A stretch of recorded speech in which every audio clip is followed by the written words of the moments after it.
Highlands Gravel Classic race recap. The Highlands Gravel Classic is a part of the UCI Gravel World Series and is one of 2 races in the US that are a part of the series.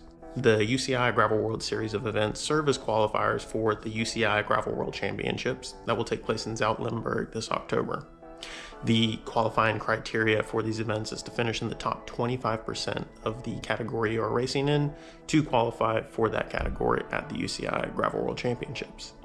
Obviously, for the elite races, you can get a wildcard nomination from your national federation, but finishing in the top 25% automatically qualifies you and takes stress out of relying on a wildcard spot, and also serves as getting you some start points so you are not starting at the back of the grid.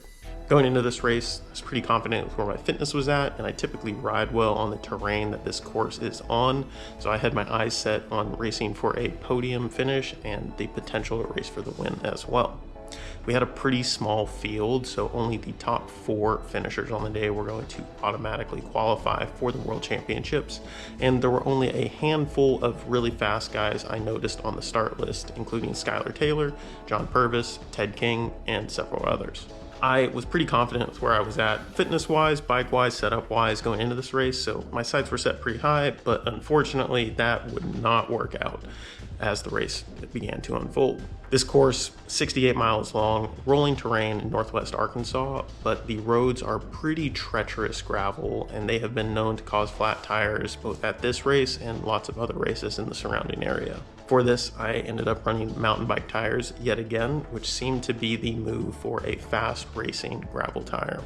2.2 Connie Race Kings on the state carbon all road, 100% the fastest option out there. I am very, very happy with that setup, and I would run it again and will run it again.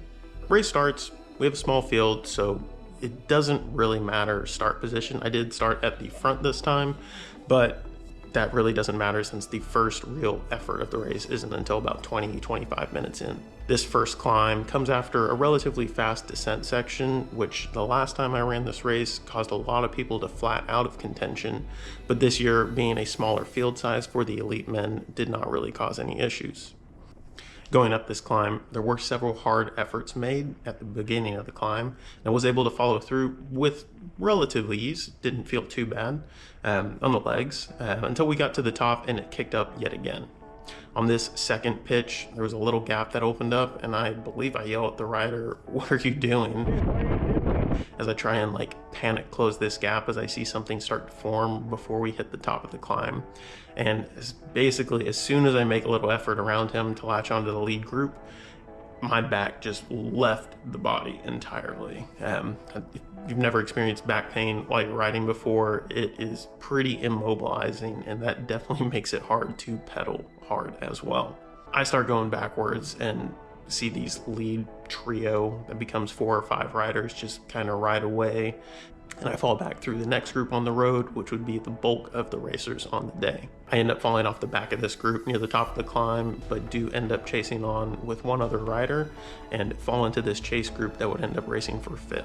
At this point, I was pretty demoralized. I knew racing for a podium spot was pretty much out of the question, but I was still confident that there were only 3 or 4 up the road, and we might be able to catch one of them by the finish and race for the last spot that would automatically qualify for the World Championships.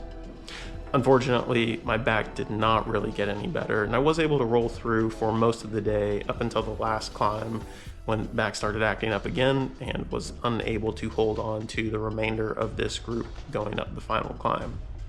Did end up riding the last 20-30 minutes in solo, finishing 9th on the day. Obviously top 10, not a terrible result, but in a field this small, and when I had my eyes set on racing for a podium and potentially the win, this is a pretty big flop in my book. I will say, bike setup worked perfectly. Big tires were 100% the move. I did have mechanical, but 100% my own doing, as I forgot to tighten my water bottle cage bolts for the bottle cage on the seat tube and lost both the bottle and the cage about halfway through the race. Thankfully, it wasn't hot, and I did plan to start with 3 bottles. One was in my back pocket, so I did still have 2 full bottles for the race and actually had some left extra at the end. Diabetes-wise, we were set. Nutrition-wise, we were set. Bike-wise, we were set. Tactics-wise, we were set. Back-wise, not set at all. So unfortunately, that ended up being the end of my race pretty early on, and then kind of ended up just rolling through in a like might as well get it done sort of manner.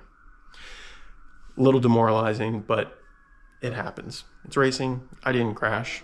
Thankfully, John Purvis, who did crash, we don't catch it on camera, but you can hear it here. Thankfully, he was all right. Ended up having to DNF because of a bent shifter, but was pretty all right from the grand scheme of things. Unfortunately, my first Gravel World Series race of the year did not go to plan, but that just means we got to add a few more on the calendar to come up. Thanks for watching. See you at the next one.